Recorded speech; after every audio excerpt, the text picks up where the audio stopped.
Well, hello, Heather. How are you doing today? I'm doing great. How are you? I'm doing fantastic.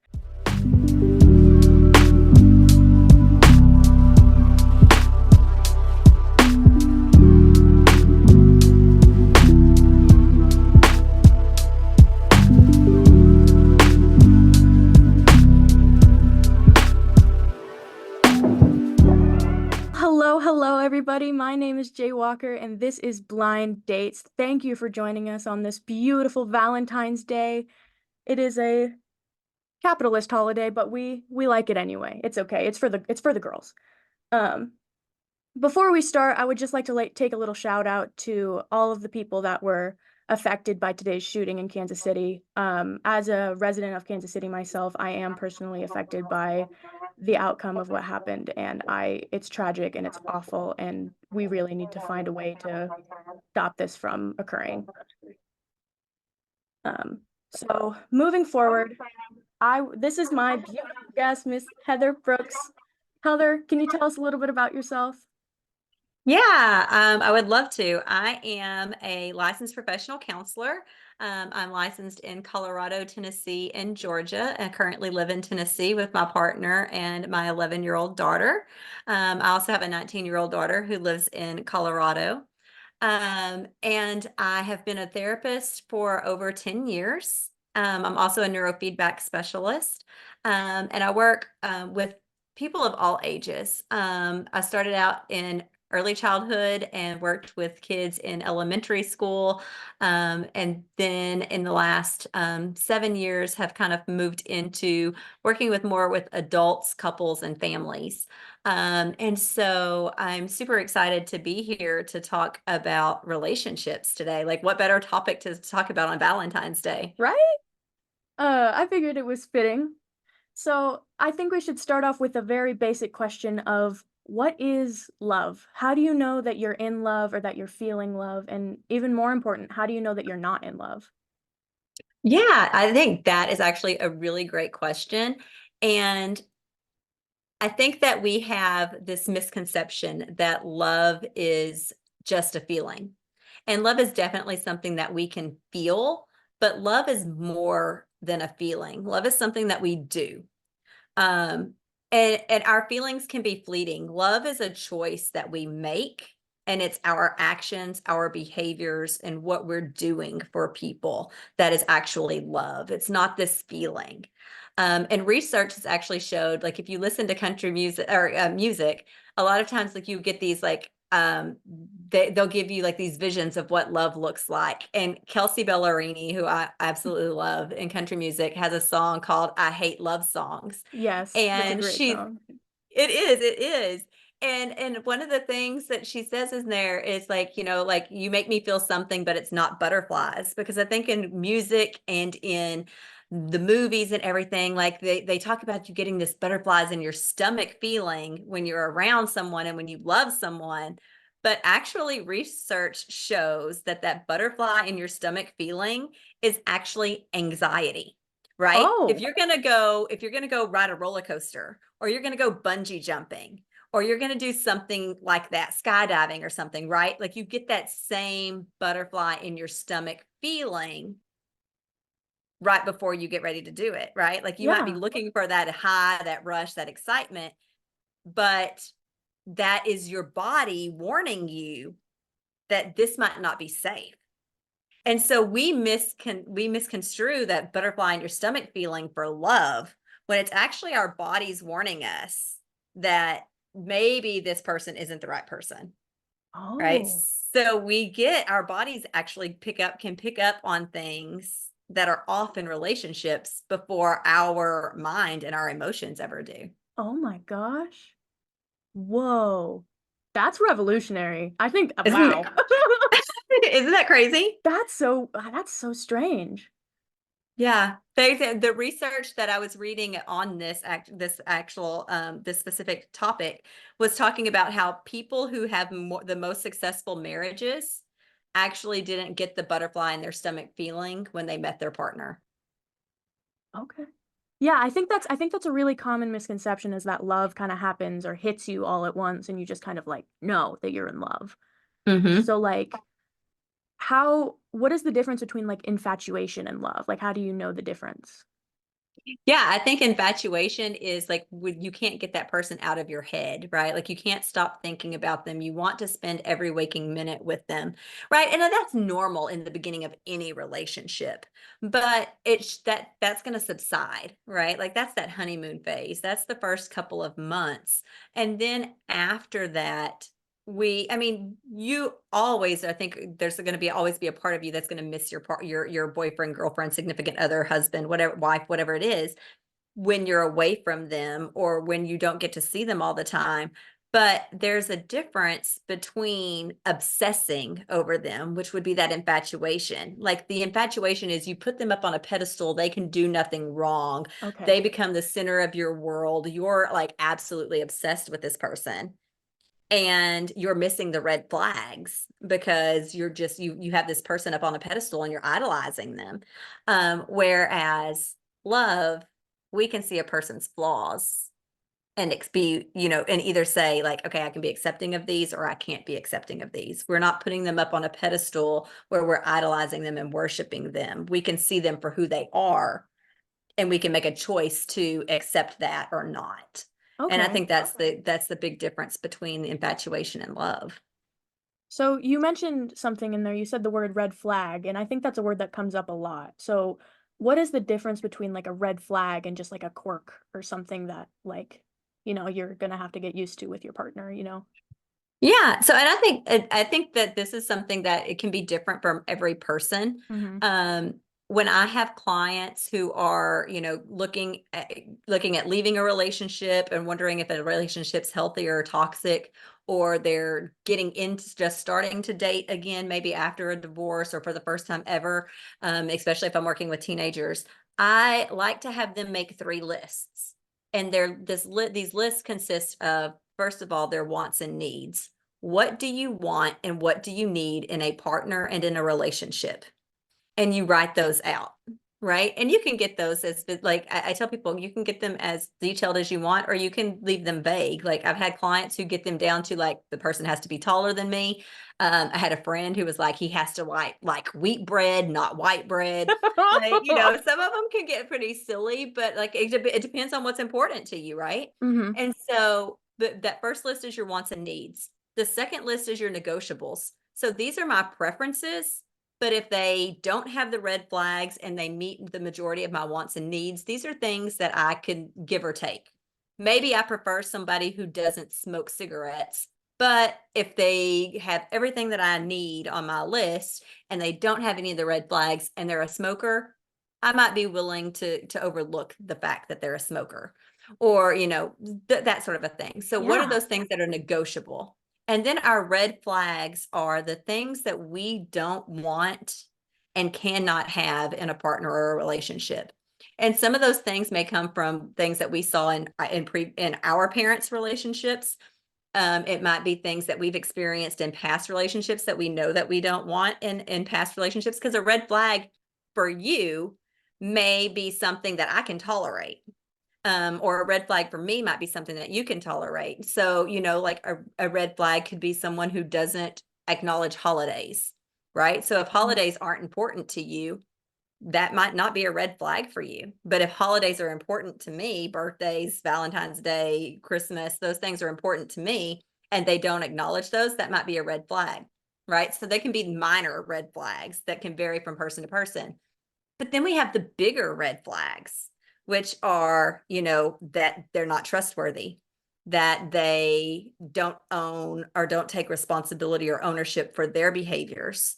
If they are abusive, verbally, emotionally, physically, sexually, financially, controlling. Um, if they are, maybe a substance abuser, right? Not just recreational or social, but maybe it's a substance abuse issue. Um, like those are things that would be considered red flags. And the thing with red flags is like if we're infatuated with someone and we have them up on this pedestal, we can be blind to some of those red flags because we're not looking for them, or we don't want to see them if they Yeah. do present themselves. Okay. Yeah. There's a heavy word that's kind of tossed around a lot when you go on Facebook or anything regarding relationships, and that is the word narcissist. And a lot of people say like, oh, my ex-boyfriend was a narcissist or whatever. What actually does that mean? What is a narcissist, and how do you know if you're actually getting into a relationship with one? Yeah, yeah. And this is actually something like as a therapist, I have firsthand experience with and being in a relationship. I've survived a narcissistic relationship, and a narcissistically abusive relationship. And I think that's where we get into the difference. We can all have narcissistic tendencies, right? Because Mm-hmm. narcissistic tendencies are self-centered, ego-based. We're all about us. So from time to time, we can all present with tendencies. There's a difference between a true narcissist, though, and someone who has narcissistic tendencies. A true narcissist, or someone with that's a narcissistic personality disorder, is going to be someone who gaslights you. So, that's someone who you can say the sky is blue and he says no, it's green, and you're like no, it's blue, and they will convince you that it's green and that you're crazy for seeing the sky as being blue when they're telling you it's green. Right? Like you see with your eyes the sky is blue, but they're disagreeing with you in a way that makes you feel like you're a problem and that they're right and that they're the solution. Um, it is, they don't own their behaviors. They don't um, own up to apologize for anything that they do that's wrong within the relationship. Mm-hmm. And if they do it, if you get an apology, it might be an I'm sorry, or I'm sorry you felt, right? Mm-hmm. Like they're not saying that they're sorry for what they did. They're sorry you had a feeling around what they did. Okay. Right. So that can be narcissistic. S- Um, So you do know, narcissists, do they feel empathy? narcissists do not feel empathy, and Okay. that's the number one trait of a narcissist, is that they don't feel empathy. And if you think about people in high powered positions, CEOs, presidents of corporations and Mm-hmm. companies, our presidents, vice presidents, don't care which one it is, which political party they belong to. If you're in a position, they're in those positions of power because they lack empathy, because they have and they are good at their jobs because of that lack of empathy. But that doesn't mean that they're good in relationships, Okay. right? Because relationships require us to be empathetic and sympathetic to one another, and Mm-hmm. so careers don't require that. Careers require you to make a tough decision. If you need to lay off 100 people in a career, you need to be able to lay off those 100 people and not give it a second thought or care That's about true. their families or anything like that. So that's Mm-hmm. those narcissistic tendencies and traits can be great for a career, but you can't treat people that you're in relationship with that same way. Right. Okay. And so I think Yeah. that's the number one. If you can't relate to the person, to your partner, if you're my partner and you're coming to me and you're telling me that you've had such a bad day because you found out that your dog was sick and you might have to put it down and you're emotional and you're upset. If I'm empathetic, I'm going to console you. I'm going to ask you, what do you need? How can I help? What do you want me to do for you? Right? If I am a narcissist, I'm going to like discard what you said and how you're feeling, minimize the situation that you're dealing with, and somehow turn around and make it about myself. Oh, well, Interesting. Okay. sorry, my dog died 10 years ago and I still haven't gotten over it. And it's still so hard for me. Right. Yeah. That's what a narcissist is going to do. They're going to I'm make it about them. I'm like going back through like a whole bunch of conversations, and I'm like, oh my God, I was facing the Yeah. truth right then and there. Yeah. Yeah. And those are those red flags, right? Like those are some of those red flags that if we're in the infatuation phase and we're putting them up on that pedestal, we're missing some of these things. We're So how missing does some of someone these recover cues. from that when you're so like, because I mean, obviously narcissists are controlling, they're gaslighting, they're consuming, I mean, and that can be very traumatizing. How can someone like recover from something like that? Yeah, it takes a lot of work. And I think the first thing that the first step is being willing to admit and acknowledge that you were in a narcissistically abusive relationship, because that is, all abusive relationships take a toll on you, right? Verbally, emotional, physical, sexual, all of those relationships have a toll. Narcissistic abuse, personally, in my opinion, is the worst type of abuse, because the narcissist flips everything back onto you with their gaslighting and makes you believe that you're the problem, right? If somebody hits me, I know they hit me, Hmm. right? There's no doubting that.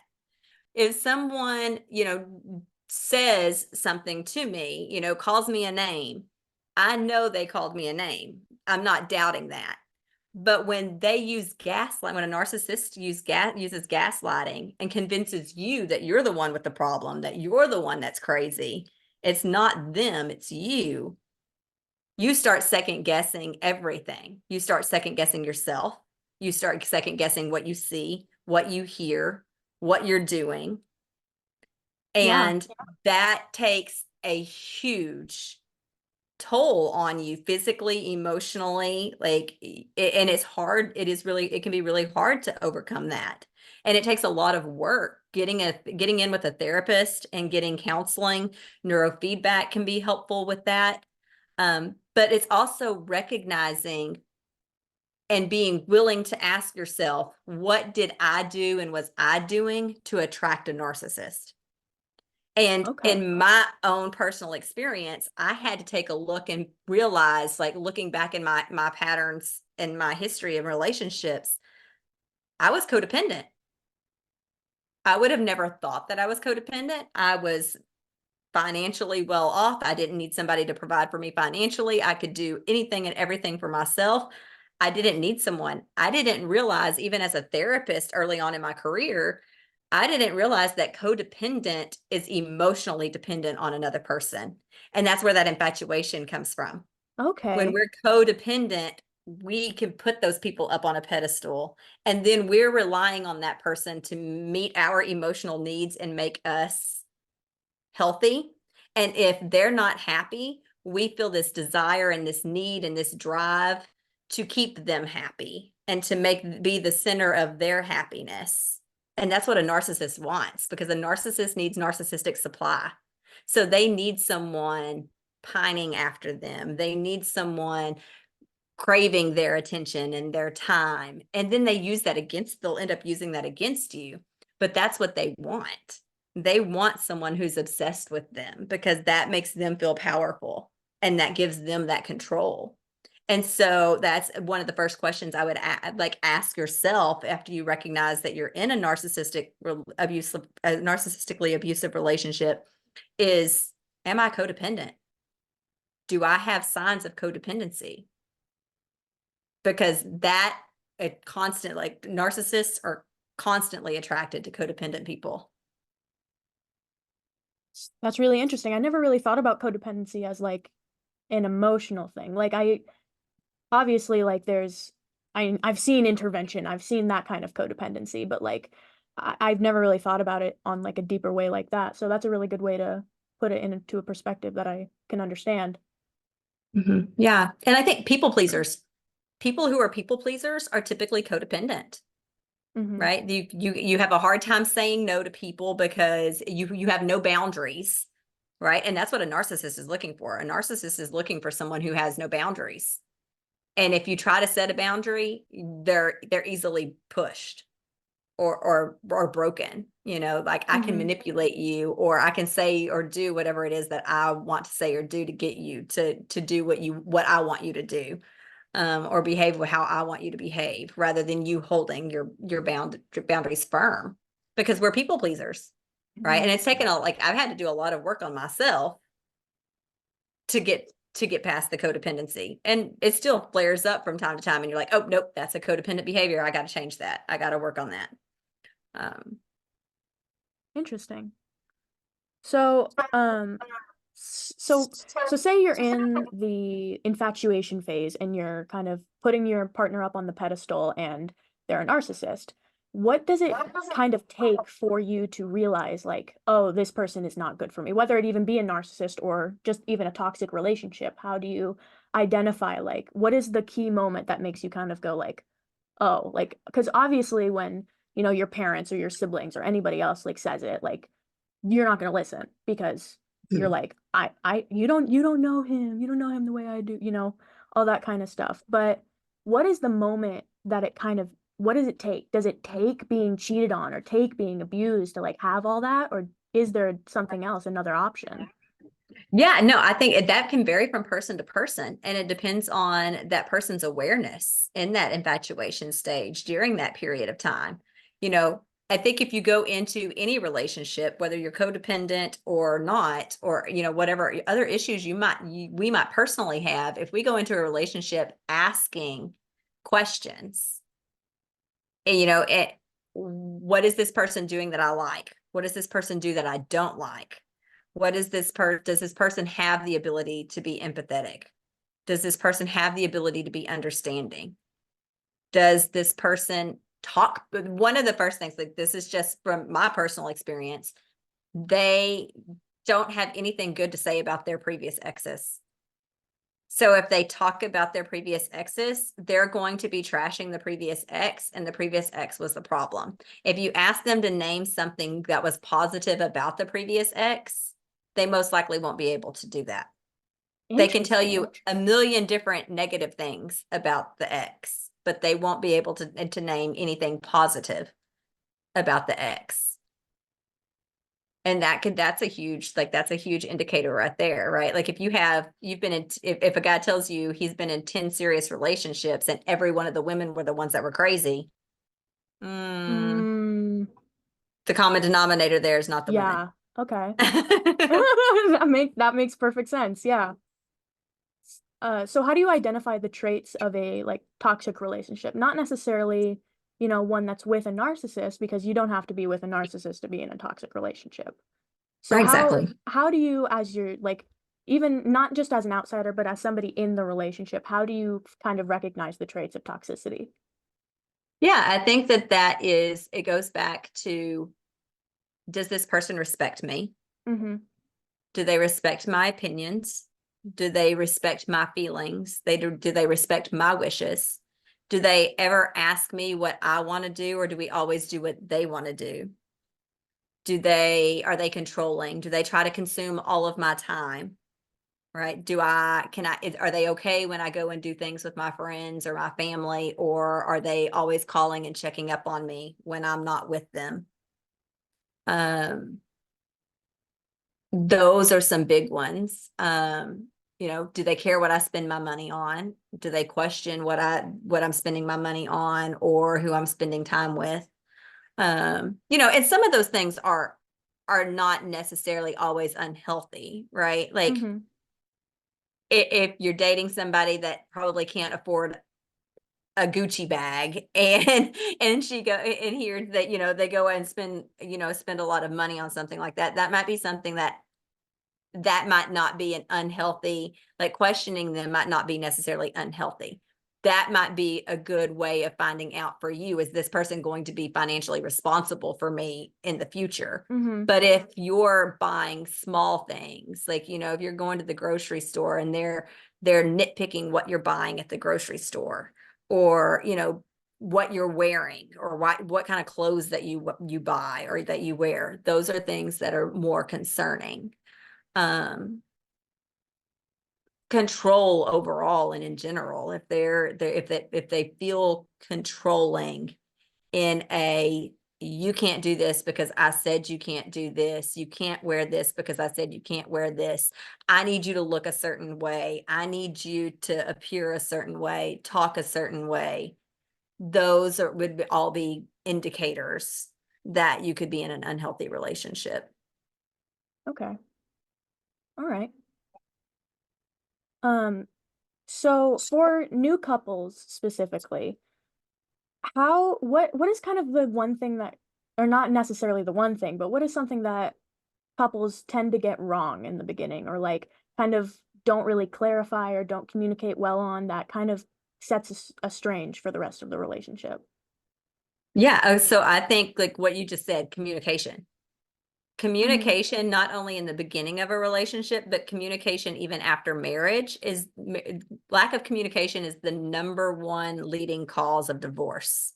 It's not affairs. It's not, all of these things that we abuse. It's communication. A lack of communication is the number one cause. And so I think that early on in the relationship, you can never over communicate with your partner.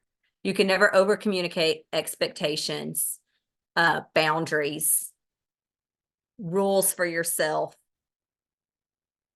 desires, needs. Like, though it's okay to communicate those things. And Hmm. oftentimes we feel like in the beginning of the relationship, we just want to be we want to be perfect. So we don't communicate the things that we need or want or don't want to engage in or whatever it might be early on in the relationship because we just want to be accepted and we want to be wanted. Hmm. And so we don't do we don't do the communication, and we don't set the boundaries. And those are the two biggest things, because if you don't set boundaries early on in the relationship, if you try to start implementing them later in the relationship, it's going to be much more different and Yeah. much more difficult because they've already experienced you with no boundaries. And so it's hard, it's easier and better to just set the boundaries up front, Hmm. and then they know what to expect when as time goes, where if you don't set them in the beginning, it's going to be more difficult to set them later. Yeah. And I think boundaries are kind of complicated because a lot of people don't necessarily understand what boundaries are or how to set them. A lot of people think that boundaries are expectations you have set for other people when in actuality they are just things that, they are what I like to say is they're I statements that like impact your own well-being. So it's not like you can't do that. I don't like it when you wear that thing. That's controlling. It's I feel more comfortable um, you know, I don't even know. I feel more comfortable, when you do, I don't even know. I can't even think of a good one right now. It's it's their I statements. They're not just like you need to do this thing for me to make me feel better. Right. Um, Yeah, I think when we think about boundaries, like thinking about children, right? Like we set boundaries with children. We call them rules as parents, but they're boundaries, right? The difference in between a rule and a boundary is that we also, like you said, they are I statements, but we also have consequences that we mhm, issue for because the boundary was violated. So with a mhm, child, we can tell a child, we'll punish a child until the child go to timeout, right? That's not a boundary. The you go to timeout isn't the boundary. The boundary is, I don't like it when you talk to me like that. If you continue to talk to me that way, I'm going to walk away. mhm. And that's So a I'm really setting the important, I think that's a Mhm. really important way to put it because like not even just with significant others, but with every like your own relationships, whether it be with your mom or your sister or a stranger or something like that. Like I think the way that we present the question of or the statement of this is bothering me is really what kind of gets in the way of communication. Mhm. Totally. And we don't oftentimes don't have like I said, there has to be a consequence that goes with the violation of the boundary. And we have to present that consequence. We can't like expect them to read our minds. So if I don't like the way that you're talking to me, I have to say, I don't like the way that you're talking to me. If you continue to talk to me that way, I'm going to walk away. I'm going to remove myself from the situation. I'm going to leave.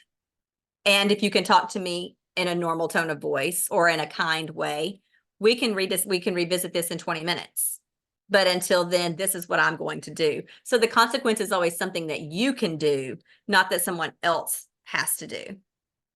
Right. Yeah, So it wouldn't work if I said, I don't like it when you talk to me that way. If you continue to talk to me that way, you're going to have to leave, because I can't make you leave, but I can remove myself. exactly. So the consequence has to be something that I can enforce.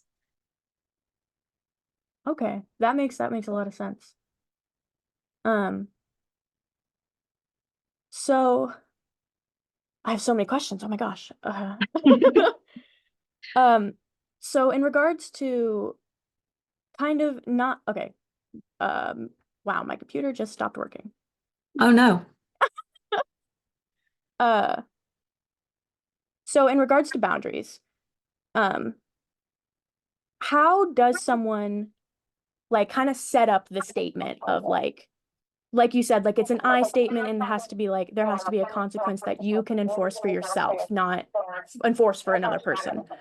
So what does the statement look like? Say the statement is like, I don't like it when you chew really loud. How can someone make that into a boundary or rather than an accusatory statement? Yeah. So we can set boundaries, and I think we have to remember boundaries are there. The main goal of a boundary is to protect ourselves physically and emotionally. Yes. And so, we have to be, I think there's a difference between what we set boundaries around and just annoyances, right? Because I That's a like the good point. example Yeah, that you're right. you said, right? Like if it annoys me that my partner chews loudly or chews with their mouth open or whatever, that's a conversation. Like Okay. that's hey, can we talk about something? You have there's this habit that you have of chewing with your mouth open or chewing really loudly. I feel this away, I feel annoyed or I feel whatever it is when you do that. Can we have a conversation about how we can fix this or how we can remedy this, right? So Mhm. we ask to have a conversation, we address in a kind way what the situation is, and then we ask to come to an agreement about it, right? So Mhm. that's how we handle like annoyances. The boundaries are for those things that are going to have a more physical or emotional impact on us. Right. So if I'm having a conversation, if we're having a conversation and you're yelling at me, I'm going to tell you, I don't like it when you're yelling at me like that, or I don't like it when you're talking to me that way. So I'm using the I statements. We want to always say I, and we don't want to say, you're yelling at me and I don't like it. Right. That creates defensiveness in the other person. And that's an accusatory statement. We have to own whatever it is that we're feeling. So we always want to use I statements. I feel, I don't like, I don't appreciate, it hurts my feelings when I am wanting time with you and you're watching TV, right? We're using I statements. So it's important to address that. A good example is, maybe you have a partner who drinks a lot and drinking alcohol has become an issue. The I statement could be, I don't like it when you come home drunk. Okay. If you continue to come home drunk, I'm going to, and then you have a consequence that you can do, right? So you could say, I don't like it when you come home drunk. If you continue to come home drunk, you're going to have to sleep on the couch. Well, I can't make you sleep on the couch, right? Mhm. But what I can say and what I can control is if you're going to continue to come home drunk, I'm going to sleep on the couch, or I'm going to sleep in the guest bedroom, or I'm going to leave and go spend the night in a hotel or at a friend's or whatever it is, right? So Okay. the key thing is I. Mhm. I feel, I am, I don't, I won't. You're owning whatever it is that you're feeling because of the situation. And then you're issuing a consequence that you can follow through on. Okay. Yeah. Yeah, that actually is like that's yeah. And I think that doesn't even have to just go for significant others or anything. That's for every relationship. Yeah, yeah. I mean, I guess I'll give you an example. My dad, I love my parents. I have great parents, but my dad could be a little bit overbearing at times because he has anxiety, right? And so his anxiety creates an issue with him needing to be in control of things. And so when my oldest daughter was like 16, I was and taking some acting classes like an hour from my home, and he called me one night and was like yelling at me because I had left my 16-year-old and my 8-year-old at home by themselves. My 16-year-old was babysitting for other people's families alone all the time, She's right? more Like than capable. perfectly capable, right? And so I had to set a boundary with him because this had been a consistent behavior from him around me trying to tell me how to parent.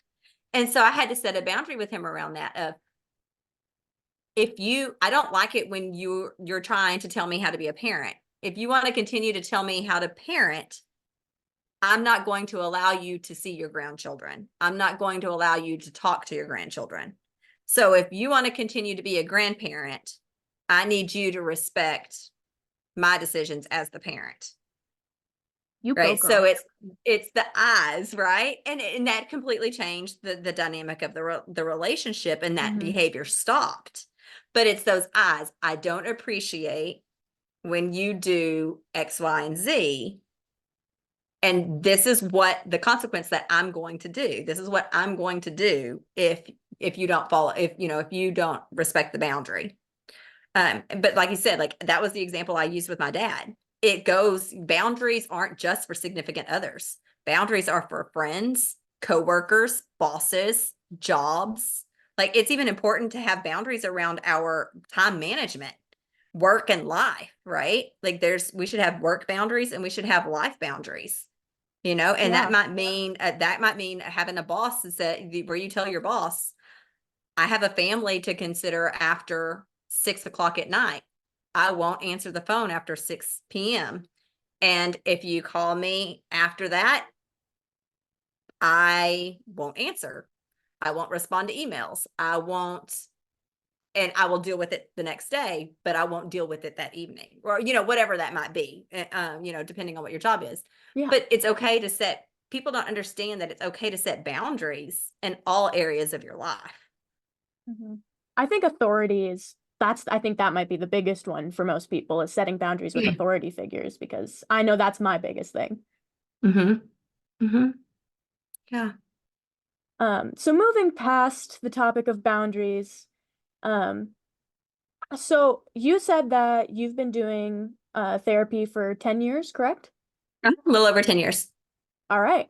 So how has the culture of like kind of relationships and not necessarily with intimate partners, but with everybody, how has the dynamic changed between people over the You know, past I, couple decade? yeah, I think that, we talked earlier about narcissism and narcissists. And I think that that word gets thrown around a lot for people who aren't narcissists. I think that word gets thrown around a lot for people who are hurting people who haven't been healed. Um, and like I said, we can all have narcissistic traits and tendencies. And so I think that one of the big things is that in regards to relationships, we aren't seeing relationships last as long because we have all become more self-centered and more Okay. self-focused, right? Um, rather than focused on others and focused on serving others. We want to be served, and we're self-serving instead of, you know, others serving.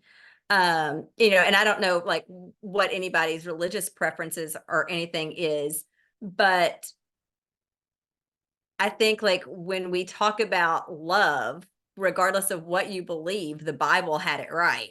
When when the Bible tells you to love one another and you serve one another, because that's basically regardless of whether or not you believe in God or you have a religious background or whatever your religious or spiritual faith might be, serving your partner is and serving others that you're in relationship with is always going to be better than being self-seeking.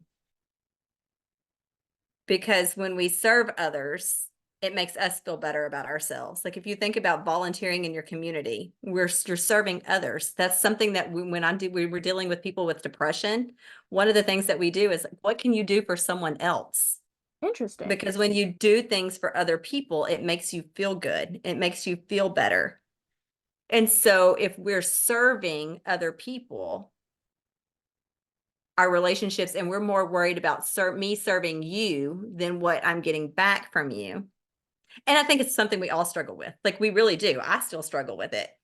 But it's something that if we really focused on that and serving ever the people that we're in relationship with, instead of focusing on what we're getting out of the relationship, more relationships would last longer Mm-hmm.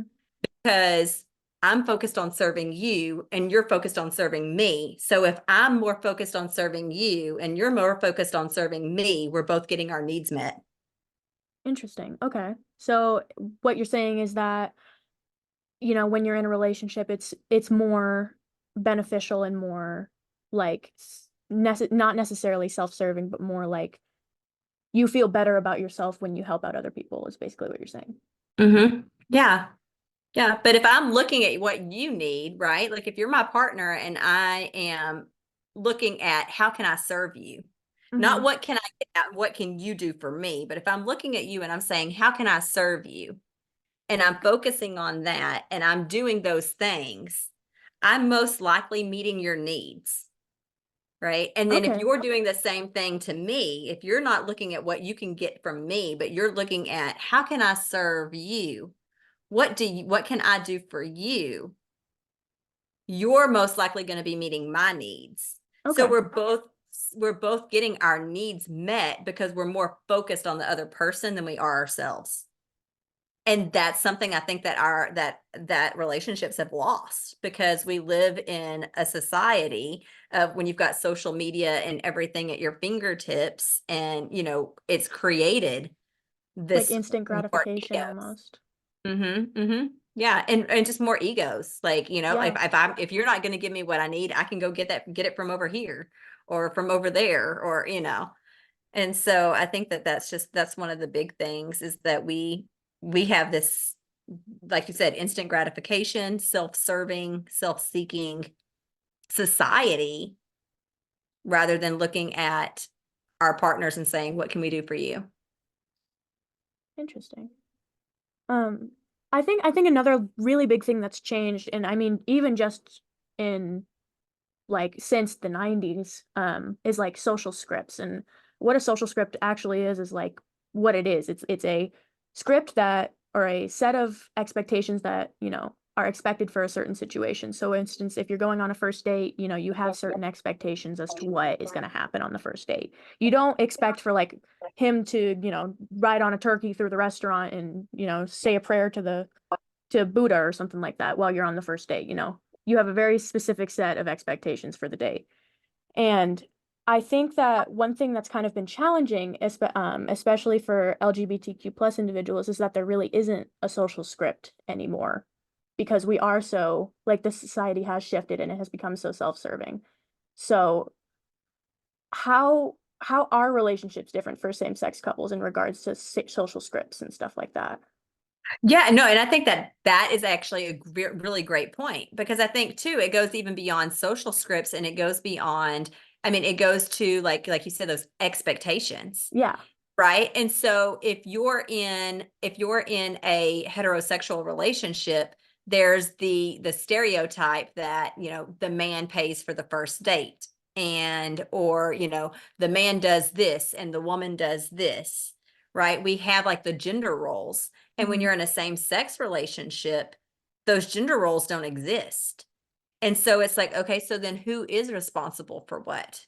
How do Yeah. we figure this out? I mean, that actually, I think adds a larger layer of complication because, or maybe it could actually be the opposite. And maybe because it requires more upfront conversation, it could be easier, right? You might have a heterosexual couple who the woman is expecting the guy to pay for everything on the first date. And the guy is, no, like this is a 50-50 thing. Right. Hmm. And then that can create an issue. But if you have that conversation, you're a same sex couple and you're having a conversation, maybe before you go on the date of, okay, well, who's going to be responsible for what? What are you paying for? What am I paying for? Are you taking this one? Am I taking the next? Like, right. That opens up conversation, and it actually requires a lot more conversation than what a heterosexual couple might have. Mm-hmm. Yeah, that was going to be my question is do you think that LGBTQ plus couples and same-sex couples have a tendency to require more communication? Mhm. Yeah, I think so, because there's just not those stereotypes aren't there. So there you Mm-hmm. have to figure out you have to figure that out. Like what is this going to look like? What are relationships like for people in like marginalized groups that don't necessarily have like a social script or, people who don't get to, watch every movie on the planet and see themselves in it? So how does dating work for people in marginalized groups? Yeah, I think that can actually be really hard. Clients that I have who are in same-sex relationships oftentimes struggle to find people that they can connect with, because like you said, like they don't have that. And granted, even for for heterosexual couples, Hollywood gets it all wrong, right? Like they create this fantasy that just doesn't exist, right? Like Hmm. life isn't that's not how life works. Um, but I think it does add a layer of difficulty, because you don't have the role model. You don't have the visuals. You don't have this is what that looks like. This is what it looks like to be in a same-sex female relationship. This is what it looks like to be in a same-sex male relationship. This is what it looks like to be in a relationship with someone who's transgender. Like there's so many moving parts that I think it makes things a lot more complicated in many aspects. Also because you have the communication issue, right? And if you're not someone who can openly communicate and openly set boundaries and do that comfortably, there's going to be a lot of miscommunication and a lot of or unmet expectations. Hmm. And what about for people who are in non-monogamous relationships and polyamorous relationships? How does that, how does society and how do social scripts and stuff like that impact their relationships? Yeah, I think that those, again, that varies. And, I just recently, we have in my practice, have a client who is, um, she identifies as heterosexual, but she's found herself in a polyamorous relationship, and she loves the man, but he wants a polyamorous lifestyle. And even though they've been together for a while, she's found, like, she tried, she's attempted to do this for him because she loves him, but at the same time that she's finding, like, I can't share my partner, right? And so then she's been labeled as being jealous, and she's been labeled as all of these things, because I think there's a part of us that, even if we want that lifestyle, there's a natural tendency to compare ourselves to other people. Mm-hmm. And there's a natural tendency to judge other people. And so jealousy, judgment, criticism, all of those things are bound to come up in a polyamorous relationship, which adds another level of I think difficulty in where, again, going back to communication is going to be so important, because you're opening up your relationship Yeah. to other people, and you're going to be constantly comparing yourself to that other person. Mm-hmm. What is the mindset of somebody who identifies as polyamorous? Like how is it, I don't really even know the question to ask. Like, is it just like, oh, I'm okay with having more than one partner. Let's try it out. Like, what is the mindset? Yeah, and that actually, that's a really good question, and that's a question that I really don't have an answer to. Okay. Um, Having been in practice and having had clients that are like, polyamorous or have been in polyamorous relationships, I've seen it vary in degrees with people. Like some people just don't believe that there's one person meant for you or made for you. And so because they don't believe in like a one person relationship and they find themselves attracted to multiple people, they feel that that's acceptable and that's okay. And so because I'm attracted to more than one person, I can be with more than one person, and I'm okay with that. And I'm okay with my partner being, the same things with my partners. Then there's other people who use it, who I've seen using it as more of a way to just, they didn't want to be in a committed relationship.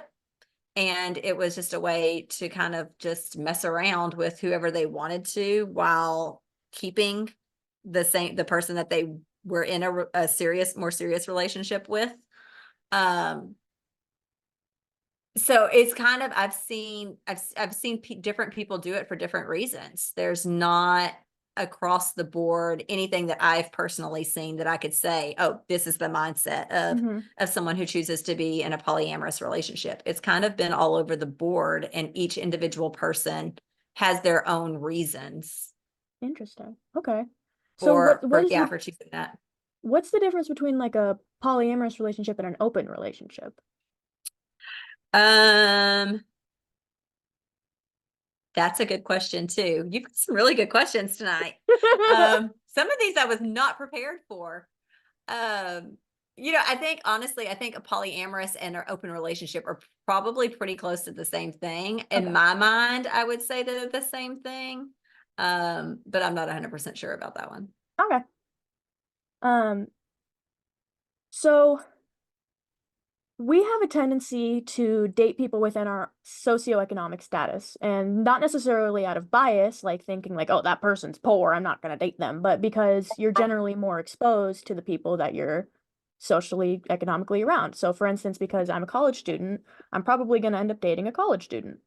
Um, so what is the role differentiation between like people who are in different like socioeconomic statuses? Is there like more challenges to a relationship?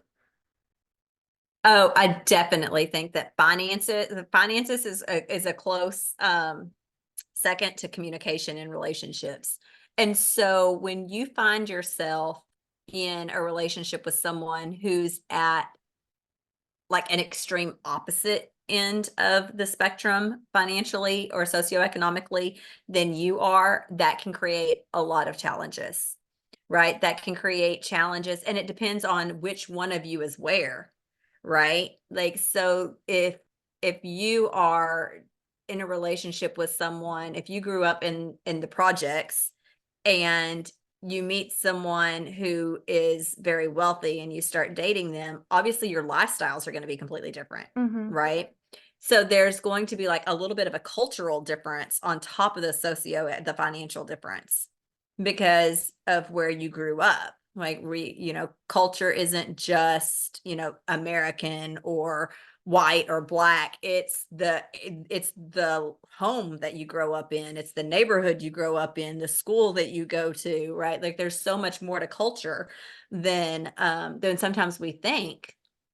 And so that all plays a role in the socioeconomic differences. And so it can create a lot of different challenges because that can create jealousy, it can create insecurity, it can create dependency, right? So Mm-hmm. if you have a woman who makes more money and is at a higher a socioeconomic level than the man, he might be insecure because she has more money than him. Mm-hmm.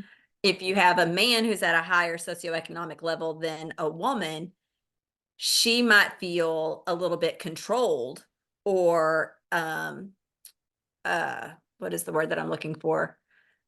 Because he has more money, she feels less powerful. Like Like that submissive almost. yeah, yeah, yeah, maybe. That she has to, like, that she's not as important, that she's not, um almost like you have to be very cautious at that point to not need to be taken care of. Like we might have this, like, I need him to take care of me. Like, so we become dependent. Not just not emotionally, but like we can become physically dependent. And so there can just definitely be a lot of different challenges from that Mhm. aspect too. So obviously when you're walking down the street, you can't like look at somebody and know how much money's in their pocket. I mean, sometimes you can if, you see Kim Kardashian or something, but most of the time, the vast majority of the time you can't. So why are we attracted to the people that we're attracted to? I think a lot of times it goes back to, it has nothing to do with finances. It goes back to our upbringing and how we were raised. If you've ever heard someone say, like, women end up marrying their fathers and men end up marrying their mothers, Mm-hmm. it's because we're attracted to, subconsciously attracted to what is normal for us, what's comfortable for us, right? So if you're raised in an emotionally abusive or in a home with an emotionally unavailable parent, right? So if you're a female, you're raised in a home with an emotionally unavailable father, you're most likely going to find an emotionally unavailable partner. Because while you may want someone who's emotionally available for you, to function in a relationship with someone who's emotionally available requires you to function differently than how you functioned growing up. And you know how to function with an emotionally unavailable person because you did it for so long with your parent. So now, as an adult, an emotionally available partner is actually going to feel uncomfortable because you have to function differently. Okay. So we are typically attracted to people who remind us in some form of fashion of what we experienced as children. Interesting. Okay. All right. I'm like rethinking my whole life right now. Yeah, unless we've done a lot of work and then unless we've done a lot of healing, like that's what ends up happening, right? Because we have to create the awareness. For some people, they don't have to do all of the work in the healing. They can just have a really good awareness, but most of us don't have that awareness. Like most of us are in our 30s, 40s, 50s before we have that aha moment of, oh my gosh, this is what I've been doing for all this time, right? Where if you have the awareness, if you do the healing work, you create an awareness of, these are behaviors that I don't like. And as soon as I see them, I'm going the opposite direction. Okay. You're blowing my mind right now. I'm like stuttering. I can't even think. Um, so let's talk for a second about internet dating because obviously when you look at somebody you can't look at somebody's profile you can't tell if they you know are or are not similar to say your parent or say what you're familiar with when you were growing up. So how has the culture of internet dating kind of shifted the culture of dating? Internet dating is interesting for a number of reasons, right? Because we get very little information about a person. We're getting their highlight reel, Hmm. basically, right? Most of the time, they're going to pick a picture that is either not them or highlights them in their best light, right? And they're going to hit on a couple of topics that they're hoping someone can relate to. And I think that's where we have to not, we really have to get to know a person before we rush into anything with someone that we're dating on the internet, right? And that means, when I say get to know them, that's not just having text message conversations, because it's easy to say anything through the computer, Hmm. right? The relationship that I was in with a narcissist was, I met him on Match. Yeah, And match. I know. But I gave him the arsenal, right? Because I met him on Match and he knew the questions to ask, and I gave him the answers to the questions. So I basically told him, like, gave him the guidebook on how to manipulate me. Because it was, Interesting. what do you want? What are you looking for? And so then as I'm telling him all of these things, he is working to pretend to be all of those Like things. sculpting himself into the perfect man. Yeah, yeah. So to the point where at one point in our relationship, he said to me, "I've checked off every box on your list," Oh, that's so scary. because I handed him the roadmap. Like, because it was text conversations, right? It's easy conversations to Hmm. begin with. But we have to be very careful to not give too much information before we meet someone in person, because we don't want to give them that roadmap, because we don't ever know like who the person really is. Like, Yeah, it's you so don't. hard. Like, it really, like, there's some people who've met on through dating apps and it works, and that's great. But there's also people that are on there that aren't, that aren't on there for the right reasons. They're not on there because they're looking for relationships, or that they're looking for something serious, and that can be really hard because you can't tell who someone is from behind a screen. Hmm.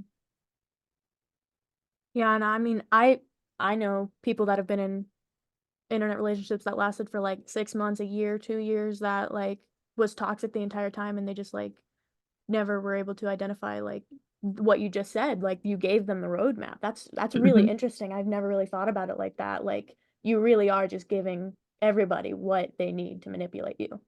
Mhm. Mhm.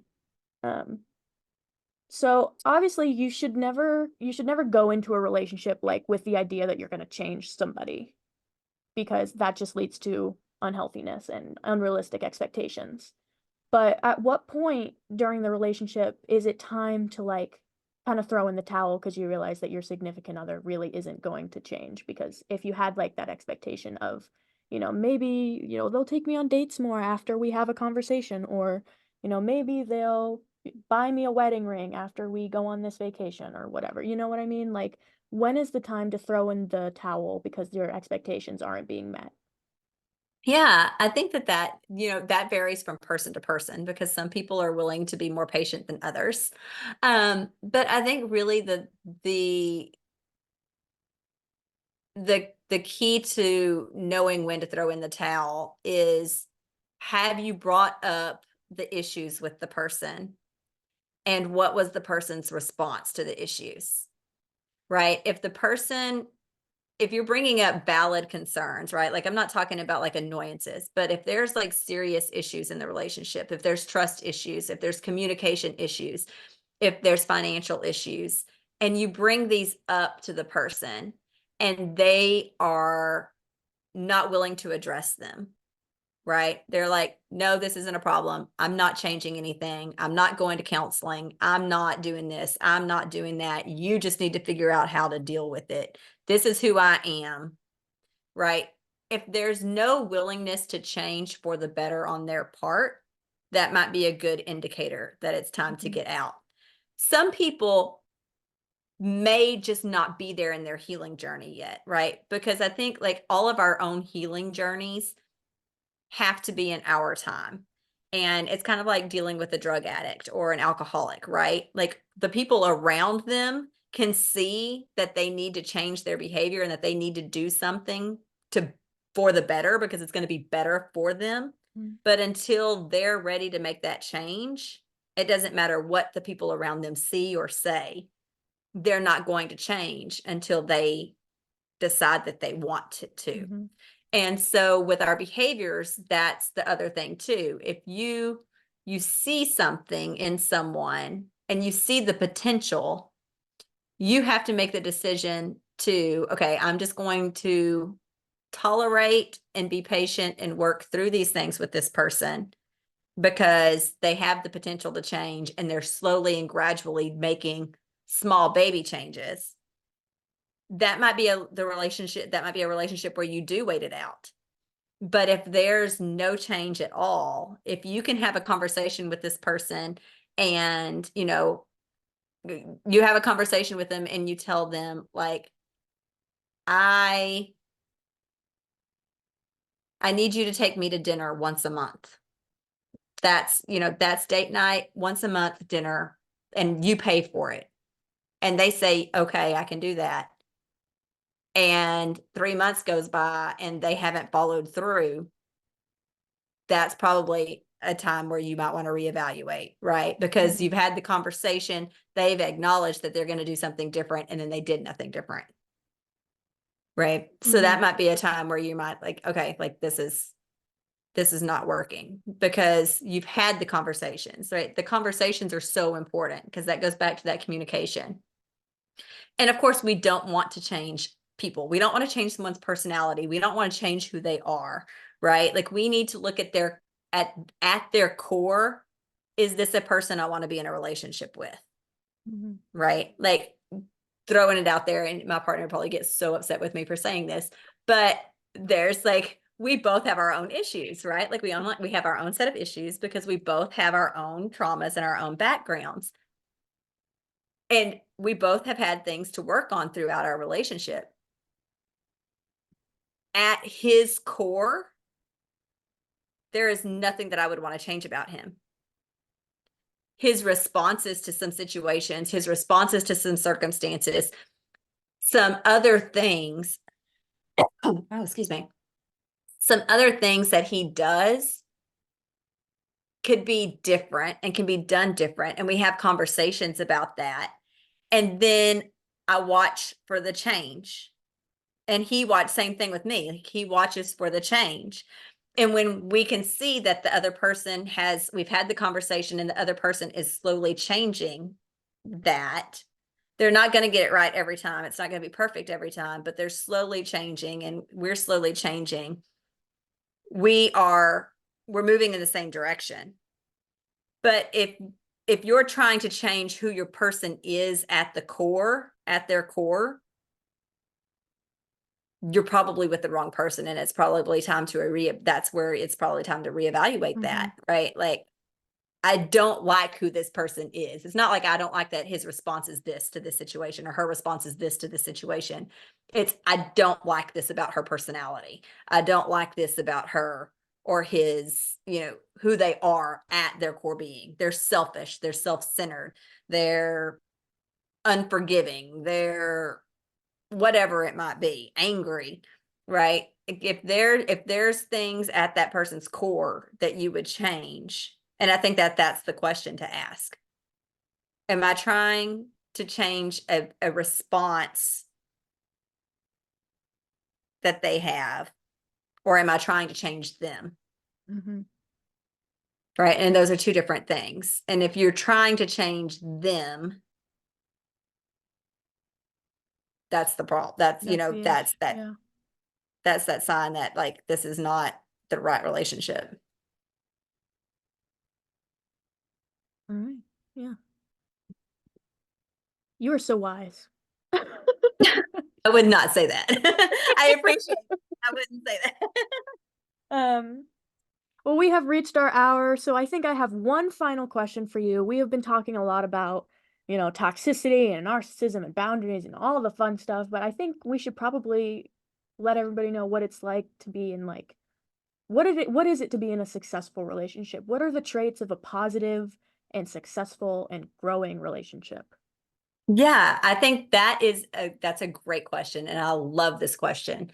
Um, the you're communicating, you're talking to one another, you're able to express your excitement, your joy, but you're also able to express your sadness, your frustration, and you can do it in a way where it's a conversation. It's not a fight, it's not an argument, where you can both feel like you've been heard and you're being heard, and you're coming to you're finding common ground, and you're coming to in most situations and circumstances a mutual agreement on how to move forward, how to handle the situation. There's going to be occasions where you're at a stalemate, but for the most part, you're finding yourself moving into the same direction. You're laughing with each other, you're enjoying each other's company, you're prioritizing each other, you're serving the other, you're serving, not wanting to be served. um those are all things and really good indicators that you're in a healthy relationship, and those are the relationships that are going to bring you the most joy. Mhm. When you can do that, some of those conversations can be really hard, but if you can have the really hard conversations with your partner and it not turn into a heated discussion or a heated argument or a screaming match, that is a good indicator that you're in a really healthy, positive relationship. And that's what everyone should strive for, because life's not going to be perfect. Complications are going to come up. We're going to get thrown curveballs. Mhm. And that being able to talk about those things in a calm, healthy, loving, kind way to reach a common ground and a mutual goal is going to be so important. And that's what a healthy relationship looks like. Yeah, I think that's a common misconception that like a healthy relationship like doesn't have any of those conversations or have any fights or have anything like that. Like, but I think it's important to understand that, if it's a healthy relationship, then there needs to be that kind of communication and that expectation of conversation. Yeah. Actually, some of the most unhealthy relationships are relationships where people don't fight. When you hear people say that they've never fought, that they've never argued, they're either not connecting on an intimate level and their relationship is very surface level, or one person or the other is giving in to everything and most likely codependent. Mhm. And they're putting the other partner's needs ahead of their own, which is good in some aspects, but a relationship should go back and forth. Not when it's at the And detriment of yourself. right, exactly. All right. This has been a fantastic conversation. You're so wise. I don't even care what you say. You're so wise. You're a guru. Thank you so much for joining me. This has been Blind Dates with Jay Walker. Feel free to reach out to me with any questions, comments, or concerns at blinddatesjw@gmail.com. You can find us on Facebook at not at Facebook, at Blind Dates with Jay Walker. The with is a W with a slash because I am too lazy to write out the word. You can find me on Instagram at Instagram. You can find me on Instagram at the_real_J_Walker. And Miss Heather, do you have any social media or websites or anything you'd like to boost? Yeah, awesome. You can find me on Facebook, Heather Brooke, MALPC, on Instagram at Heather Brooke LPC, and also on Instagram at Heather Brooke Model. Absolutely. I wish I could see how pretty you are. You're so sweet. Thank you so much for having me on. Thank You're you awesome. so much for being my emergency guest. You're an angel. Thank you so much. You are so welcome. Thank you. All right. Well, I hope you have a fantastic rest of your night. Thank you. You too. Happy Valentine's Day. Happy Valentine's Day.